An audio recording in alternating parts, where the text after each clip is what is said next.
저를 헌신짝처럼 버리고 다른 여자와 결혼했던 남편이 제가 재벌에 숨겨진 딸인 걸 알게 되자마자 제 앞에 와서 무릎을 꿇었다고요?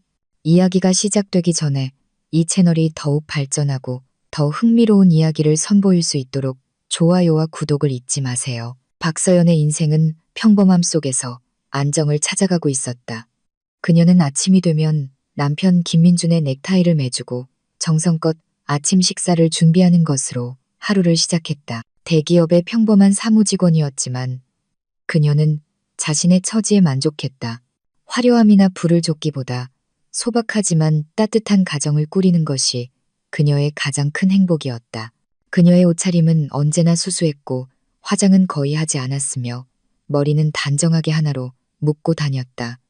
그런 모습 때문에 주위에서는 수수한 서연 씨라고 불렸다. 남편 민주는 단정한 외모에 유능한 사업가로 통했지만 서연은 그의 배경보다 그 자신을 사랑했다. 그들은 평범한 연애 끝에 결혼했고 5년간의 결혼 생활은 큰 문제 없이 흘러가는 듯 보였다. 서연은 민준이 자신을 진심으로 아끼고 사랑해준다고 믿어 의심치 않았다.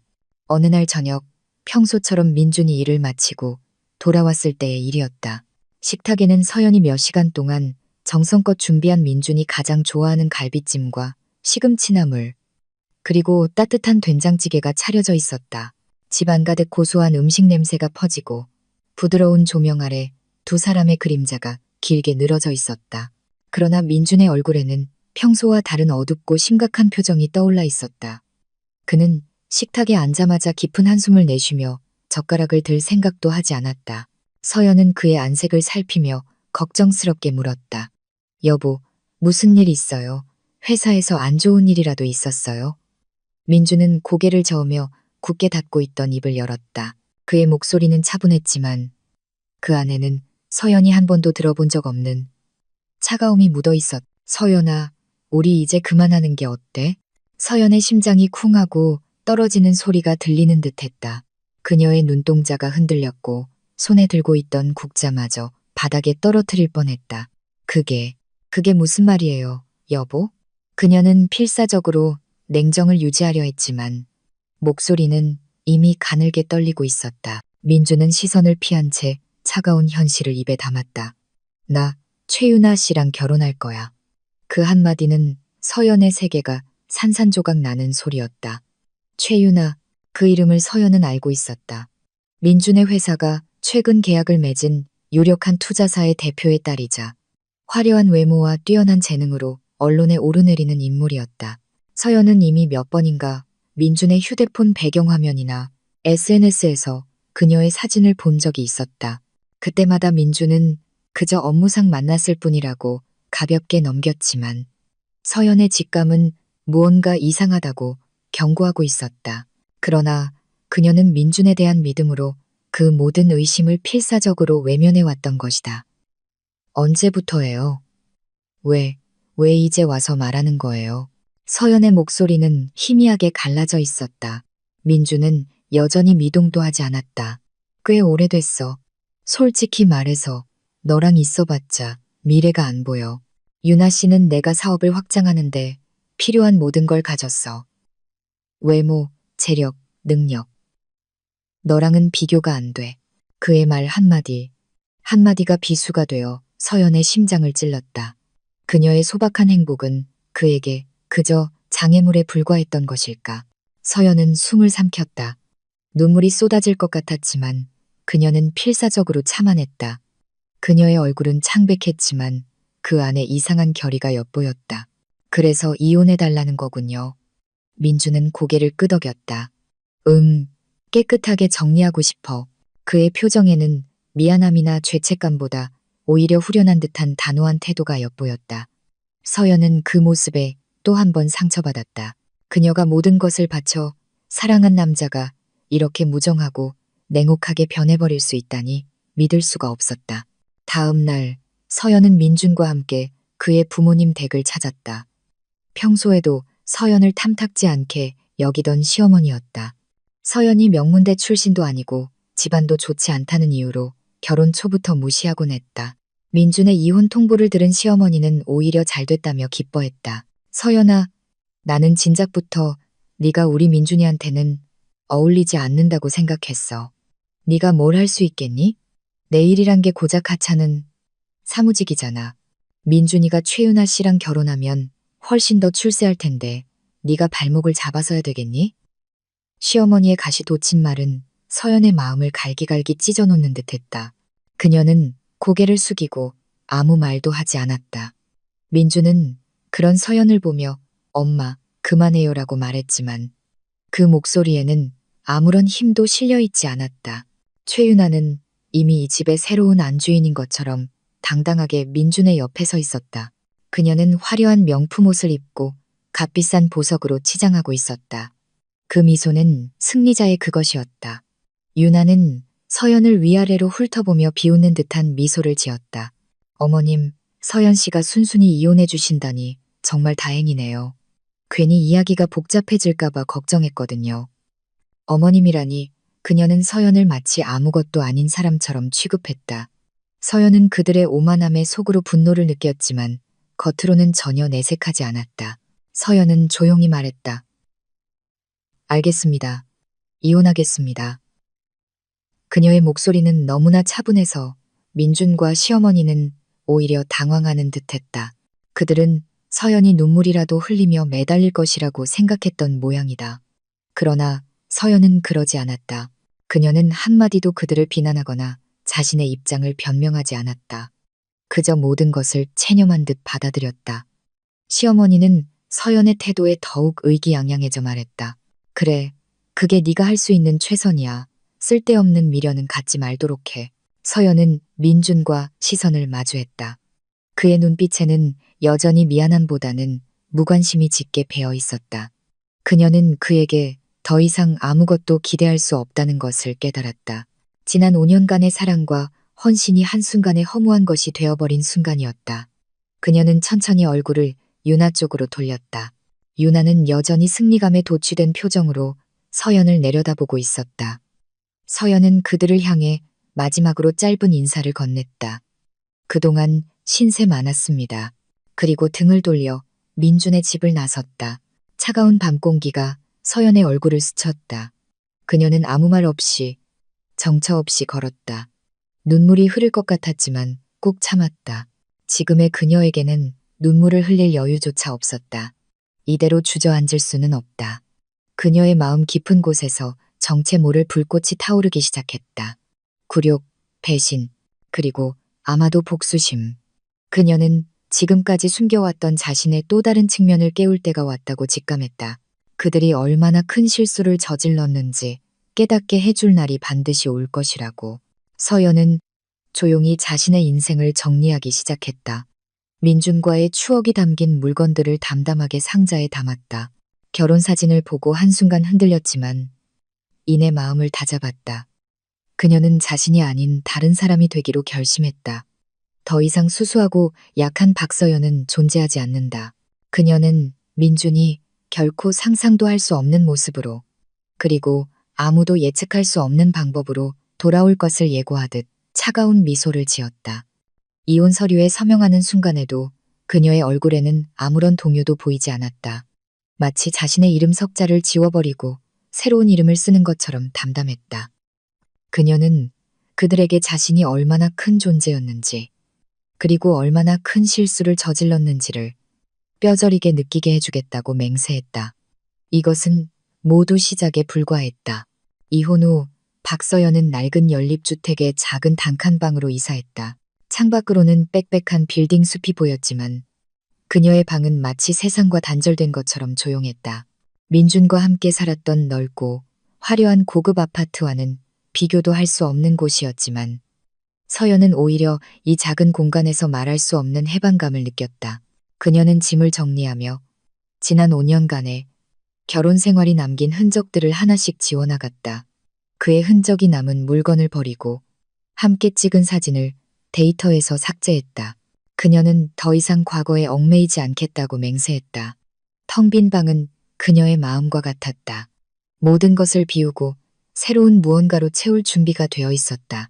서연은 여전히 회사에 계속 다녔다. 회사 동료들은 그녀의 이혼 소식에 놀라며 동정했지만 그녀는 태연하게 평소와 다름없이 일에 몰두했다. 오히려 이전보다 더 냉정하고 침착하게 일을 처리하는 모습에 동료들은 감탄했다. 그녀는 점심시간에도 조용히 구내식당에서 혼자 식사를 하거나 근처 공원을 산책하며 보냈다. SNS 계정은 비공개로 전환했고 연락처도 최소한의 지인만 남기고 정리했다. 그녀는 마치 이 세상에서 사라져버린 것처럼 누구의 눈에도 띄지 않으려 했다. 그러나 그녀의 이런 조용한 행동은 단순히 슬픔에 잠겨 은둔하는 것이 아니었다. 밤이 되면 그녀의 작은 방은 전혀 다른 공간으로 변했다. 낮에는 평범한 회사원이었지만 밤에는 누군가와 끊임없이 통화를 하고 컴퓨터 화면에 비치는 무수한 데이터와 도표를 분석하며 날카로운 눈빛을 번뜩였다. 그녀의 통화는 대부분 짧고 간결했으며 내용은 주로 투자 동향, 기업 분석, 그리고 법률에 관한 조언이었다. 통화 상대방은 그녀를 아가씨라고 부르며 극도로 정중한 태도를 취했다. 그녀의 목소리는 낮에는 들을 수 없는 단호하고 자신감 넘치는 어조였다. 어느 날 저녁 그녀의 휴대폰에 낯선 번호로 전화가 걸려왔다. 어머님이라고 저장되어 있던 번호였다. 서연은 한순간 망설였지만 전화를 받았다. 전화기 너머로 전 시어머니의 날카로운 목소리가 들려왔다. 너, 아니 이제 너라고 부를 수도 없겠네. 우리 민준이랑 완전히 헤어졌으면 더 이상 걔 주위를 맴돌지 마. 만에 하나 또 찾아오거나 이상한 소문이라도 퍼뜨릴 생각이면 가만두지 않을 테니 명심해. 서연은 아무 말 없이 전 시어머니의 일방적인 비난을 듣고 있었다. 그녀는 민준의 부모로부터 흔한 위자료 한 푼 받지 않고 이혼 서류에 도장을 찍었다. 그들이 그녀의 가치를 너무나 낮게 평가했기 때문이다. 그녀는 자신의 가치를 증명하기 위해 어떠한 요구도 하지 않았다. 전 시어머니는 서연의 침묵에 더욱 격앙되었다. 대답 안 해? 듣고 있는 거야? 너 같은 애가 우리 민준이 발목이나 잡았지 뭘 해줬다는 거야? 우리 민준이는 최윤아 씨 덕분에 회사에서 부사장까지 될 거야. 너 같은 건 상상도 못할 자리라고. 서연은 차분하게 대답했다. 네, 어머님, 알겠습니다. 그녀의 목소리는 너무나 담담해서 전 시어머니는 오히려 당황한 듯했다. 그들은 서연이 굴욕감에 울며불며 매달리거나 혹은 분노에 찬 목소리로 따져 물을 것이라고 예상했을 것이다. 그러나 서연은 아무런 감정도 드러내지 않았다. 이혼 후에도 계속되는 전 시어머니의 모욕적인 언사는 서연의 마음에 또 다른 굳은 결심을 심어주었다. 그녀는 통화를 마치고 휴대폰을 내려놓았다. 그녀의 눈빛은 차갑게 빛나고 있었다. 그들은 그녀를 너무나 과소평가하고 있었다. 한편 김민준과 최윤아는 화려한 약혼식을 올렸고 곧 결혼을 앞두고 있었다. 그들은 최고급 레스토랑에서 매일 저녁 식사를 하고 명품 매장에서 쇼핑을 즐겼으며 해외여행 사진을 SNS에 자랑스럽게 올렸다. 유나는 특히 서연이 근무하는 회사 근처의 고급 카페에서 민준과 다정한 모습을 연출하며 서연에게 보란듯이 과시했다. 한 번은 유나가 서연을 발견하자 일부러 더 큰 소리로 웃으며 민준의 팔에 매달렸다. 민준 씨, 다음 주에는 하와이라도 갈까요? 서연 씨도 혹시 휴가 계획이라도 있으세요? 그녀의 목소리에는 비아냥거림이 담겨 있었다. 서연은 그저 옅은 미소로 네, 즐거운 여행 되세요 라고 짧게 대답하고 서둘러 자리를 떴다. 그녀는 그들의 유치한 도발에 넘어갈 생각이 전혀 없었다. 유나는 민준에게 속삭였다. 저 여자 정말 아무렇지도 않은가 봐. 우리가 이렇게 행복한데 질투도 안 하다니. 민준은 유나의 말에 동조하며 고개를 끄덕였다. 원래 감정이 메마른 여자였어. 그래서 나도 질렸던 거고 그들은 서연의 차분함이 감정의 결여라고 오해하고 있었다. 그들은 몰랐다. 서연의 침묵이 폭풍전야의 고요함이라는 것을. 그녀의 온화한 얼굴 뒤에 치밀한 계획과 강철 같은 의지가 숨겨져 있다는 것을. 서연은 조용히 자신의 능력을 갈고 닦아갔다. 그녀는 밤늦게까지 새로운 기술을 배우고 경제 동향을 분석했으며 법률 전문 서적을 파고들었다. 그녀의 방 한쪽에는 세계 각국의 경제 보고서와 기업 분석 자료가 산더미처럼 쌓여 있었다. 그녀의 노트북 화면에는 복잡한 도표와 그래프가 가득했고 그녀는 능숙하게 데이터를 다루며 예측 모델을 만들어내고 있었다. 그녀는 과거의 상처를 힘으로 바꾸어 자신을 단련했다. 그녀의 목표는 단순한 복수가 아니었다. 그것은 자신을 무시했던 자들에게 자신이 누구이며 무엇을 할 수 있는지를 분명하게 보여주는 것이었다. 어느 날 밤 그녀는 한 노인과 은밀히 만나고 있었다. 그는 백발의 노인이었지만 눈빛은 날카로웠고 그 몸짓 하나하나에 절대적인 권위가 느껴졌다. 그는 세계를 무대로 활동하는 거대한 투자 집단의 회장이었다. 아가씨, 준비는 다 되셨습니까? 드디어 때가 온 것 같습니다. 노인의 목소리는 낮았지만 그 안에는 서연에 대한 깊은 신뢰와 존경이 담겨 있었다. 서연은 고개를 끄덕였다. 네, 회장님. 모든 준비는 끝났습니다. 보여드리겠습니다. 제가 누구인지, 그리고 그들이 얼마나 어리석은 결정을 내렸는지를. 그녀의 눈빛은 얼음처럼 차가웠지만 그 속에서는 뜨거운 열정이 불타오르고 있었다. 노인은 서연의 눈빛에서 강인한 의지를 읽었다. 좋습니다. 드디어 세상에 아가씨의 존재를 알릴 때입니다. 그들이 아가씨를 얕본 대가를 치르게 될 겁니다. 그는 서연의 손을 잡으며 따뜻하게 격려했다. 서연은 그에게서 깊은 유대감과 지지를 느꼈다. 그녀는 더 이상 혼자가 아니었다. 그녀는 자신의 배후에 거대한 그림자가 버티고 있다는 것을 알고 있었다. 그 그림자는 그녀를 보호하는 동시에 그녀의 복수를 위한 강력한 무기가 되어줄 것이었다. 서연은 다음날 출근해서 평소와 다름없이 업무를 처리했다. 그러나 그녀의 내부에서는 거대한 변화의 물결이 요동치고 있었다.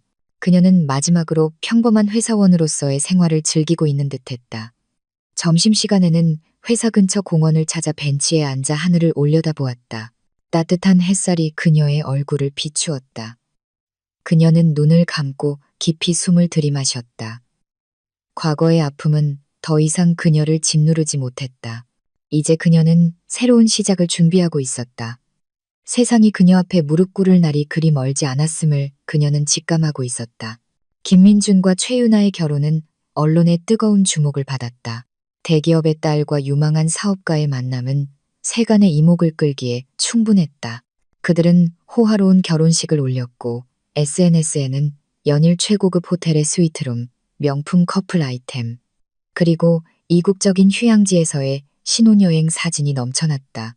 유나는 노골적으로 자신의 부와 집안을 과시했고 민주는 그런 유나의 옆에서 어깨를 으쓱하며 의기양양했다. 그의 표정에는 성공에 대한 갈망과 만족감이 뒤섞여 있었다. 그는 자신이 드디어 진정한 상류층의 일원이 되었다고 믿고 있었다. 유나의 아버지인 최 회장은 민준을 사위로 맞이한 후 그에게 자신의 회사 내에서 중요한 직책을 맡겼다.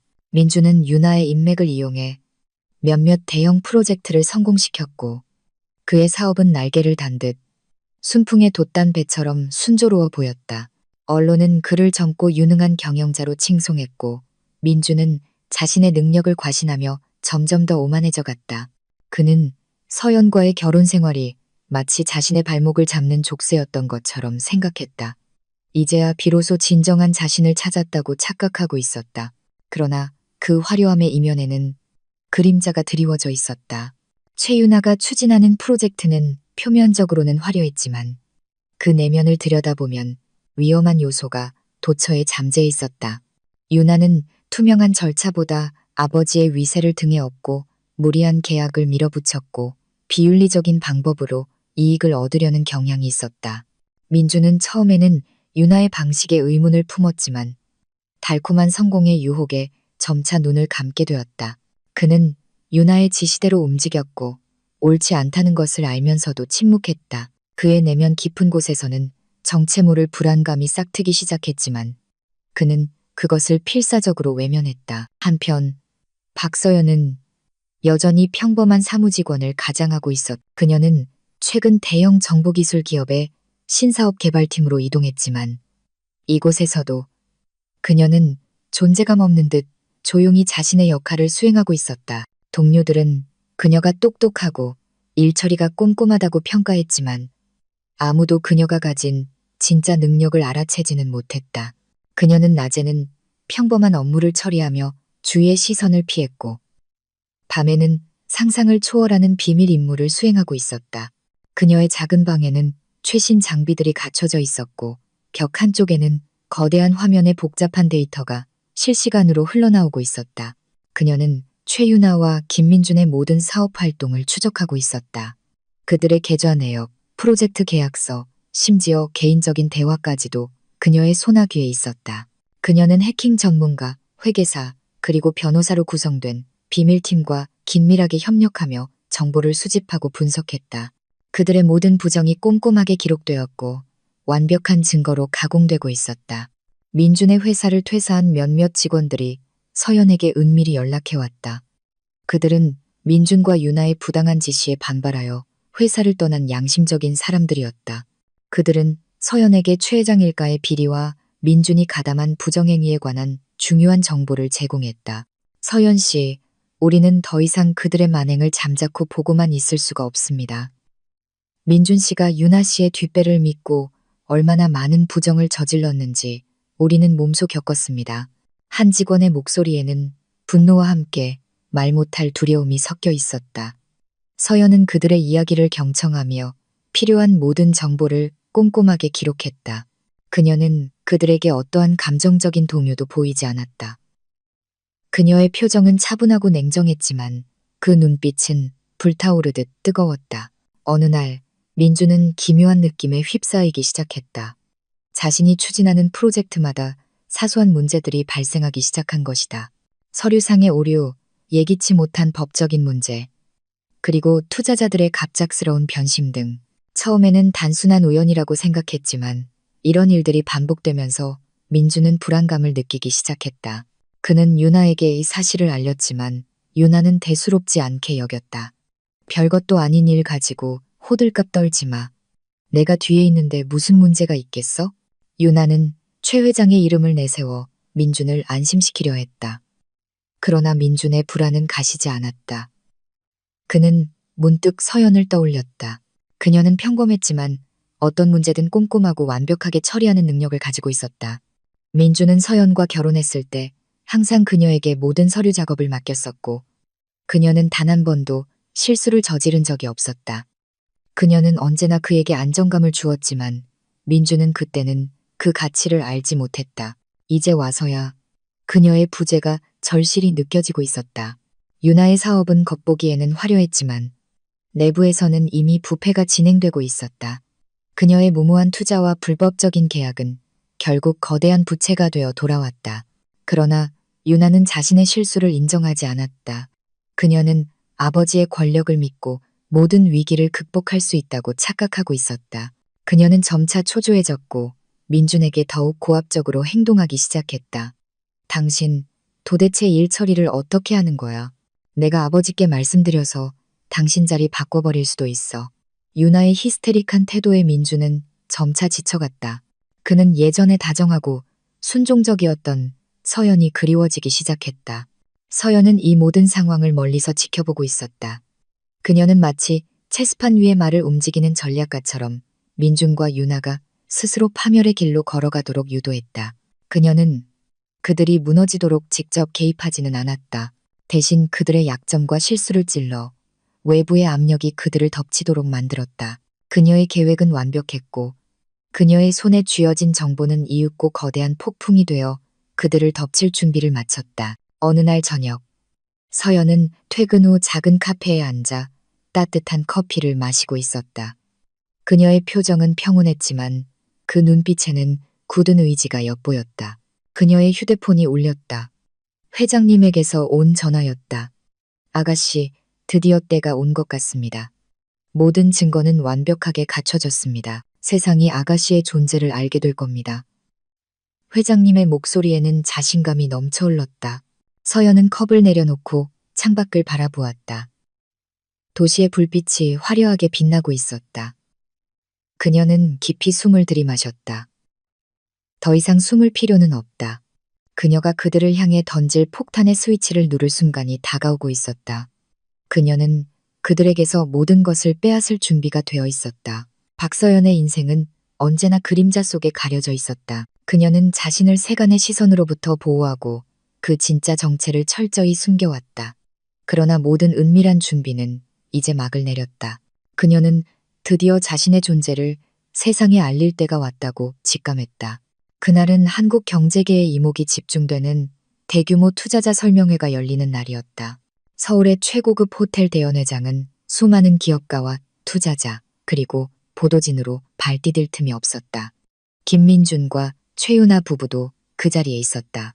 윤아는 화려한 드레스와 값비싼 보석으로 몸을 치장하고 민준의 팔짱을 낀 채 오만한 미소를 지으며 사람들의 시선을 즐기고 있었다.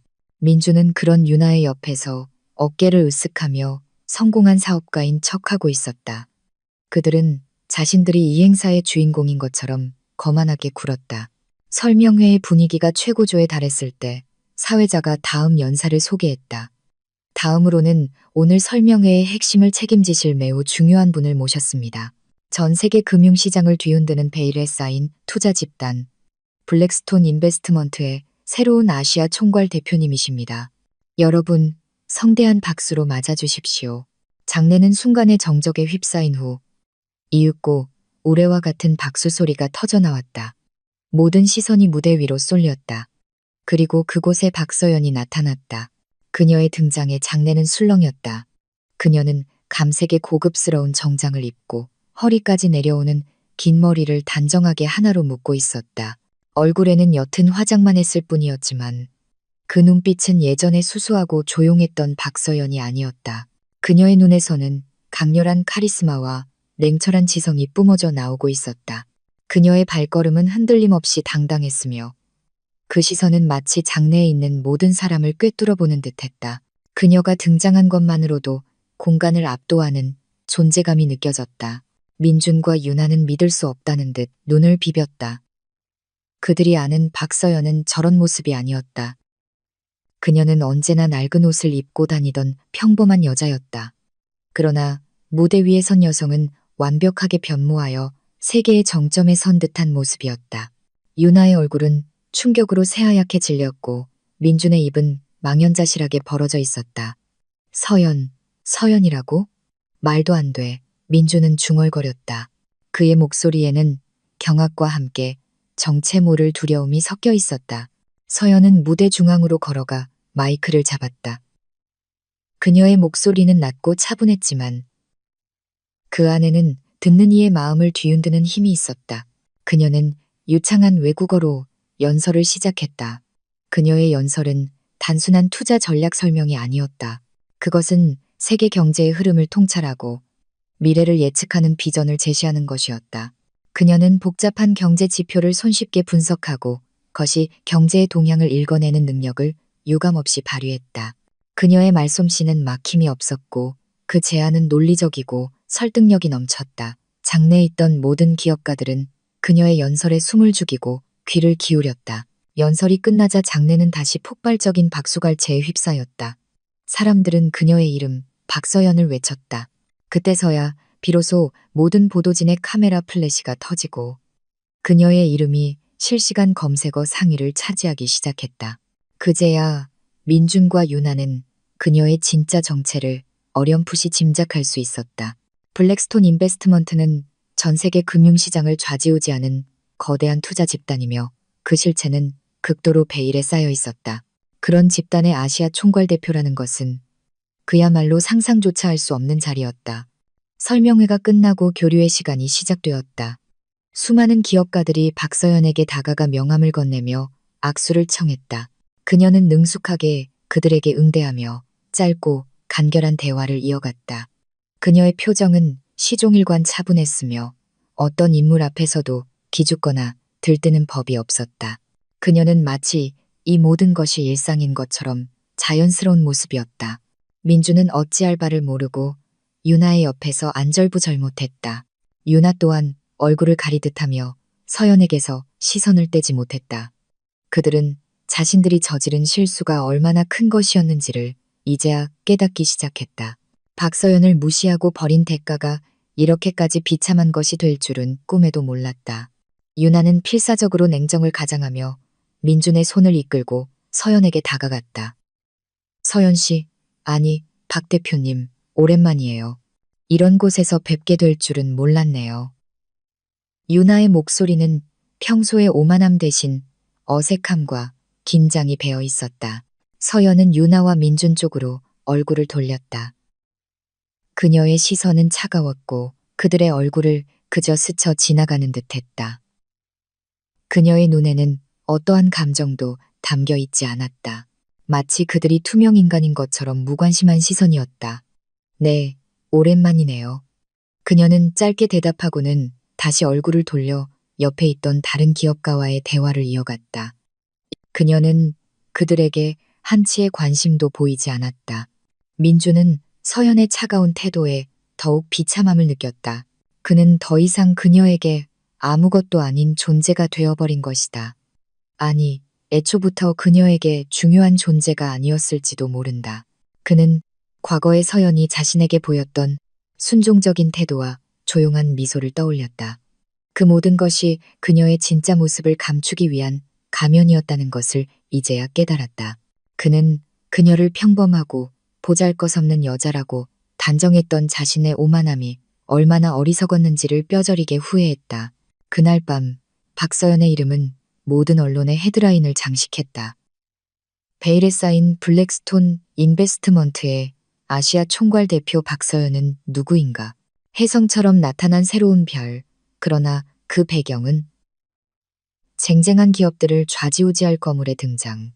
기사들은 그녀의 탁월한 능력과 신비로운 경력에 대해 온갖 추측을 쏟아냈다.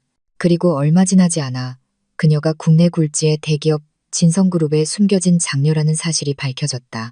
진성그룹은 한국 경제를 움직이는 거대한 기둥 중 하나였다.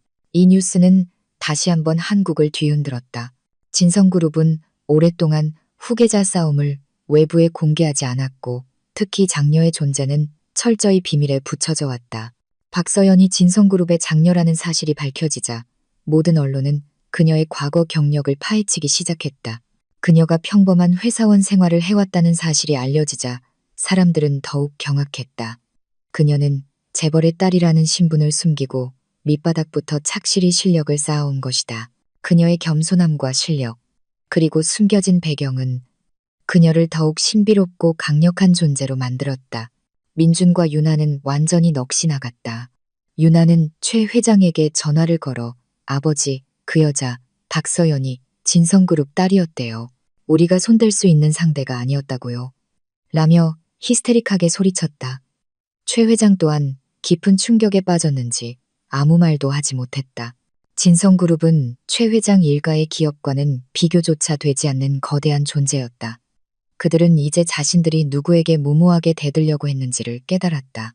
서연은 자신의 진짜 정체를 세상에 알린 후에도 평소와 다름없이 냉정하고 침착하게 업무를 처리했다. 그녀는 즉시 민준과 유나가 추진하던 프로젝트에 대한 전면적인 조사를 지시했다. 그녀의 지시는 매우 구체적이고 날카로웠다. 그녀는 그들의 모든 약점과 비리를 꿰뚫어 보고 있는 듯했다.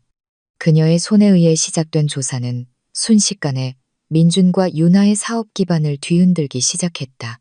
그들의 오만함이 부른 최악의 재앙이 이제 막 시작되었을 뿐이었다. 박서연이 진성그룹에 숨겨진 장녀이자 블랙스톤 인베스트먼트의 아시아 총괄 대표라는 사실이 공개되자 한국 재계는 발칵 뒤집혔다.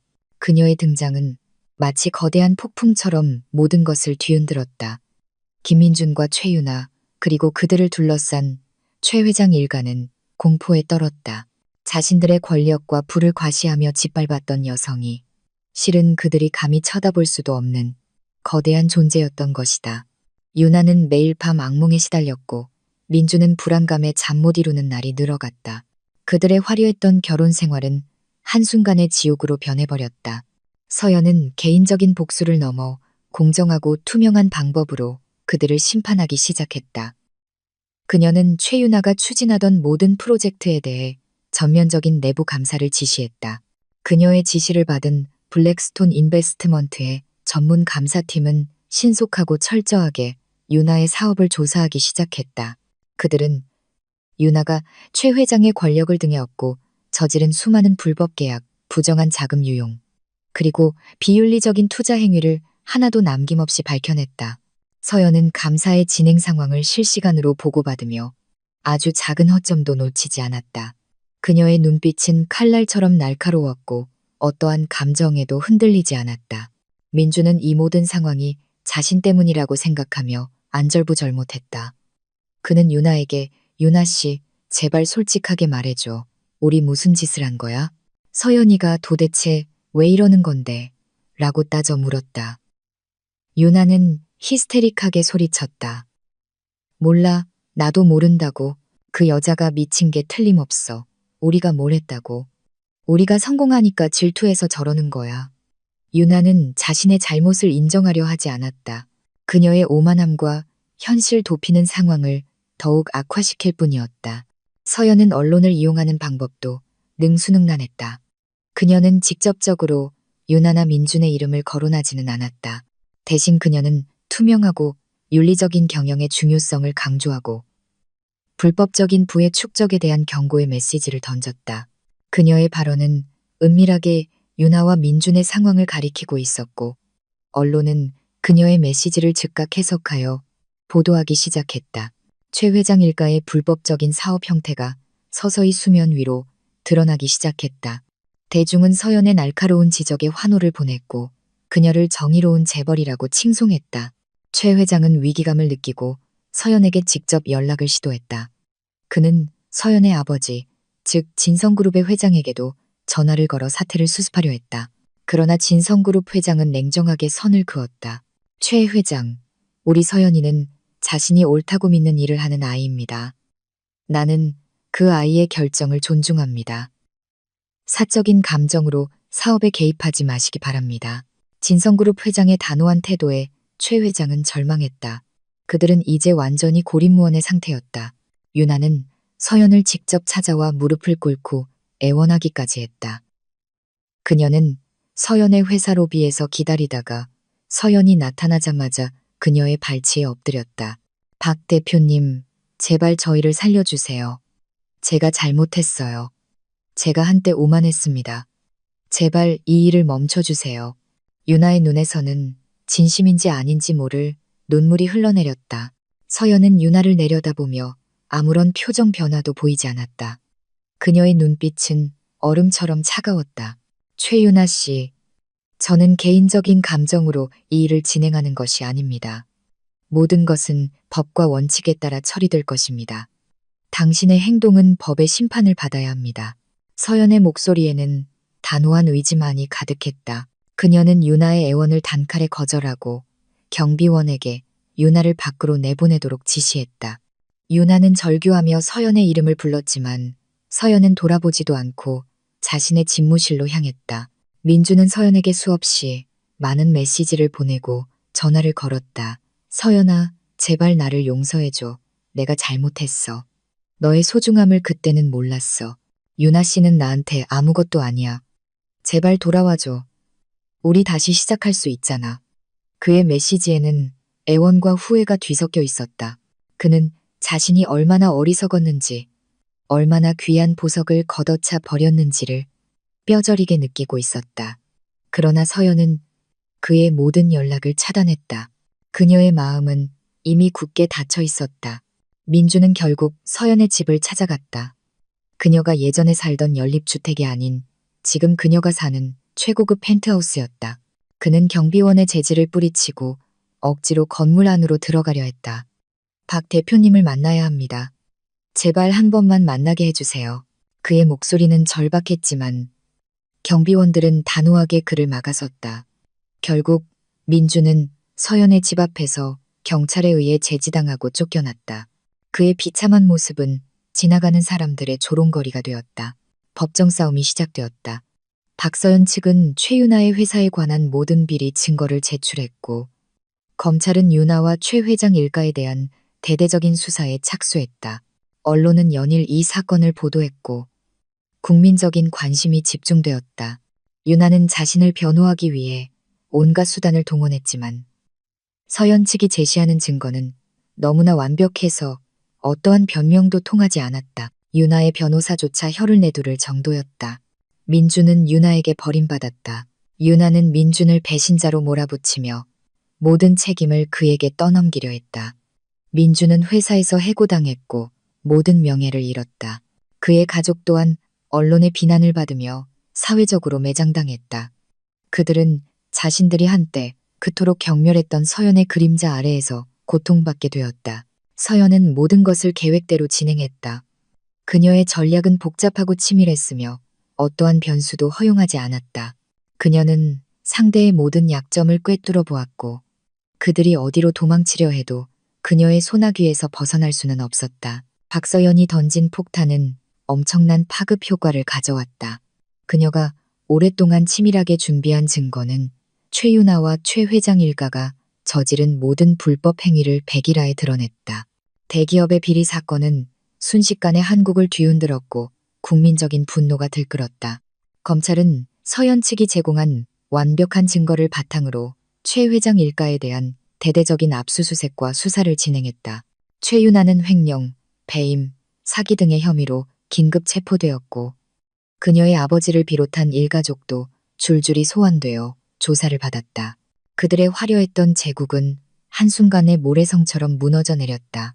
김민주는 유나에게 철저히 버림받았다. 유나는 모든 죄를 민준에게 뒤집어 씌우려 발버둥 쳤고 민주는 자신이 모든 희생양이 되었다는 사실에 절규했다. 그는 더 이상 최 회장 일가에게 쓸모없는 존재가 되었고 그들은 그를 헌신짝처럼 버렸다. 민준이 속해 있던 회사는 그를 즉시 해고했고 그가 얻었던 모든 직책과 영예는 한순간에 사라졌다. 언론은 민준을 배신자이자 사기꾼의 공범자로 낙인 찍었고 그의 얼굴과 이름은 모든 뉴스에서 조리돌림 당했다. 민준은 자신이 살던 화려한 펜트하우스를 떠나야 했다. 그는 은행대 출금을 갚지 못해 집은 경매에 넘어갔고 그의 고급 외제차는 압류당했다. 그는 마치 하룻밤 사이에 모든 것을 잃은 거지가 된 신세였다. 갈 곳 없는 민준은 결국 부모님 댁을 찾아갔다. 그러나 그의 부모님 상황 또한 좋지 않았다. 최 회장 일가의 비리에 연루되었다는 이유로 민준의 아버지가 운영하던 중소기업마저 경영난에 빠졌고 그들의 집안은 풍비박산이 났다. 전 시어머니는 민준의 얼굴을 보자마자 그의 뺨을 때리며 울부짖었다. 이 못난 놈아. 네가 도대체 무슨 짓을 한 거야, 박서연. 그년이 우리를 이렇게 만들었어. 네가 최유나 그 계집애한테 홀려서 우리 서연이를 버리지만 않았어도 이런 일은 없었을 거 아니야. 전 시어머니의 말에 민주는 아무런 반박도 하지 못했다. 그는 자신의 어리석음과 오만함이 부른 비참한 결과를 직시해야만 했다. 그는 모든 것을 잃었다. 사랑, 명예, 재산, 그리고 가족까지. 민주는 매일 밤 술에 취해 거리를 헤맸고 자신의 비참한 현실을 부정하며 과거의 영광을 되새김질했다. 그는 서연을 찾아가 용서를 빌고 싶었지만 그녀의 경호원들은 그림자처럼 그를 쫓으며 접근조차 허용하지 않았다. 서연의 회사 건물 앞에는 민준을 막는 철벽 같은 경비원들이 상주하고 있었고 그녀의 연락처는 물론 그녀가 자주 가는 곳조차 알아낼 수 없었다. 그녀는 그에게 완전히 차단된 존재가 되었다. 어느 날 술에 취한 민주는 우연히 서연이 참석하는 자선행사의 소식을 듣게 되었다. 그는 마지막 희망을 걸고 행사장을 찾아갔다. 그는 초라한 행색으로 인파 속에 섞여 서연을 기다렸다. 마침내 서연이 나타났다. 그녀는 순백의 우아한 드레스를 입고 있었고 그 얼굴에는 온화함과 함께 고귀한 분위기가 감돌고 있었다. 그녀의 주위에는 수많은 사람들이 모여들었고 그녀는 그들에게 따뜻하고 진심 어린 미소를 보여주고 있었다. 민준이 알던 차갑고 냉정한 사업가의 모습이 아니었다. 그녀는 빛나고 있었다. 민준은 인파를 해치고 서연에게 다가가려 했다. 박서연, 박서연. 그의 목소리는 쉬어 있었다. 그러나 그의 목소리는 시끄러운 행사장 소음에 묻혔고 사람들은 그를 이상한 눈으로 쳐다보았다. 경호원들이 즉시 그를 제지했다. 손님, 여기서 소란을 피우시면 안 됩니다. 민주는 필사적으로 몸부림쳤다. 서연아, 나야, 김민준이라고. 제발 내 얘기 좀 들어줘. 내가 잘못했어. 미안해. 그의 절규는 마치 벌레의 울음소리처럼 허공에 흩어졌다. 서연은 그의 목소리를 들었는지 한순간 얼굴을 돌렸지만 그녀의 시선은 민준에게 닿지 않고 그저 스쳐 지나갔다. 마치 그가 그 자리에 존재하지 않는 것처럼 그녀의 눈빛은 무관심했다. 그녀는 아무런 동요도 보이지 않고 자신의 길을 걸어갔다. 그녀에게 민주는 이미 과거의 한 조각에 불과했다. 민주는 그 자리에서 무너져 내렸다. 그는 이제야 비로소 서연이 자신에게 어떤 존재였는지, 그리고 자신이 얼마나 큰 실수를 저질렀는지를 뼈저리게 깨달았다. 그녀는 자신의 인생의 전부였고 그녀의 가치를 몰랐던 자신이 한없이 어리석었다. 그는 서연의 차가운 무시 앞에서 자신의 모든 오만함과 무지가 부끄럽게 느껴졌다. 그의 눈에서는 너무 늦은 후회의 눈물이 하염없이 흘러내렸다. 그는 서연에게 용서받을 자격조차 없었다. 최윤아는 최종적으로 재판에서 유죄 판결을 받고 장기간 교도소에 수감되었다. 최 회장 일가 또한 몰락의 길을 걸었고 그들의 기업은 파산했다. 그들이 쌓아 올렸던 부와 명예는 한순간에 연기처럼 사라졌다. 서연은 그들이 법의 심판을 받는 과정을 지켜보았지만 그 속에서 개인적인 복수심이나 쾌감을 느끼지는 않았다. 그녀는 그저 공정과 정의가 실현되는 것을 확인했을 뿐이다. 그녀의 목표는 이미 달성되어 있었다. 서연은 더 이상 과거에 얽매이지 않았다. 그녀는 자신의 능력을 사회를 위해 사용하기 시작했다. 그녀는 자신의 막대한 재산과 영향력을 이용해 소외된 이웃을 돕고 젊은 인재를 육성하기 위해 투자했다. 그녀는 한국 경제를 보다 투명하고 공정하게 만드는데 앞장섰다. 그녀의 이름은 더 이상 단순한 재벌이 아니라 사회적 책임을 다하는 진정한 지도자의 상징이 되었다. 그녀의 이야기는 많은 사람들에게 희망과 감동을 주었다. 최윤아와 최 회장 일가가 법의 심판을 받고 몰락의 길을 걷는 동안 박서연은 그들의 그림자에서 벗어나 온전히 자신의 빛을 발하기 시작했다. 그녀는 더 이상 과거의 상처에 얽매이지 않았다. 대신 그녀는 자신의 엄청난 영향력과 재능을 사회에 긍정적인 변화를 가져오는 데 집중했다. 블랙스톤 인베스트먼트의 아시아 총괄 대표로서 그녀는 투명하고 윤리적인 투자의 새로운 기준을 제시했다. 그녀는 단순히 이익을 추구하는 것을 넘어 사회적 가치를 창출하는 기업에 투자하고 지속 가능한 성장을 위한 프로젝트를 적극적으로 지원했다. 그녀의 이름은 이제 정의와 혁신의 상징이 되었다. 언론은 그녀를 새로운 시대의 지도자, 변화를 이끄는 개척자라고 칭송했다. 그녀의 행동 하나하나가 뉴스가 되었고 많은 젊은이들이 그녀를 롤모델로 삼게 되었다. 서연은 자신의 경험을 바탕으로 외모나 배경으로 사람을 판단하는 것이 얼마나 어리석은 일인지에 대한 메시지를 끊임없이 발신했다. 그녀는 강연회에 참석하여 자신의 이야기를 공유했고 수많은 사람들에게 용기와 희망을 주었다. 김민주는 모든 것을 잃고 폐허가 된 삶을 살고 있었다. 그는 길거리에서 우연히 서연의 강연회 포스터를 보게 되었다. 빛나는 미소로 연단에 선 서연의 모습은 그가 알던 수수한 아내와는 너무나도 동떨어져 있었다. 그녀는 이제 그가 감히 쳐다볼 수도 없는 존재가 되어 있었다. 민주는 포스터 앞에서 한동안 멍하니 서 있었다. 그의 눈에서는 너무 늦은 후회의 눈물이 흘러내렸다. 그는 서연을 경멸하고 버렸던 자신의 어리석음을 뼈저리게 깨달았다. 그때 자신이 놓아버린 것이 단순한 여자가 아니라 자신의 인생을 빛나게 해줄 진정한 보석이었다는 것을. 그는 용기를 내어 서연에게 편지를 썼다. 수십 번을 쓰고 찢기를 반복하며 진심을 담으려 애썼다. 그의 편지에는 오만함과 무지에 대한 깊은 사죄와 그녀를 잃은 후에 비참한 삶에 대한 고백이 담겨 있었다. 그는 어떠한 용서도 구하지 않았다. 그저 자신의 진심을 전하고 싶었을 뿐이었다. 민주는 편지를 서연의 회사로 보냈지만 답장은 오지 않았다. 그녀는 이미 그의 인생에서 완전히 지워진 존재였다. 서연은 민준의 편지를 받았다. 그녀는 편지를 읽으며 한순간 마음이 흔들리는 듯했다. 과거의 아픔이 다시 되살아나는 듯했지만 그녀는 이내 평정을 되찾았다. 그녀는 민준에게 아무런 답장도 보내지 않았다. 그녀의 침묵은 가장 강력한 메시지였다. 그녀는 더 이상 그에 대해 아무런 감정도 남아있지 않았다. 미움도, 분노도, 그리고 연민조차도. 그녀에게 민주는 그저 지나간 과거의 한 조각에 불과했다. 그녀는 사랑에 대해 회의적이 되었지만 그녀의 주위에는 그녀의 진정한 가치를 알아보고 존경하는 사람들이 많았다. 그들은 그녀의 능력과 인품에 매료되었고 그녀를 있는 그대로 사랑할 준비가 되어 있었다. 그러나 서연은 당분간 새로운 사랑을 시작할 생각은 없었다. 그녀는 오로지 자기 자신에게 집중하고 싶었다. 그녀는 자신의 내면을 더욱 단단하게 만들고 자신이 진정으로 원하는 것이 무엇인지를 탐구하는 시간을 가졌다. 박서연은 새로운 계획에 착수했다.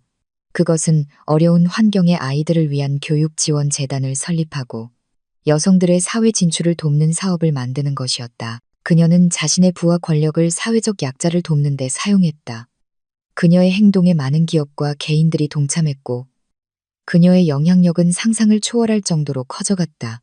그녀는 더 이상 자신을 과시하려 하지 않았다. 그녀의 존재 자체가 빛을 발했고 그 빛은 세상을 비추는 등대가 되었다.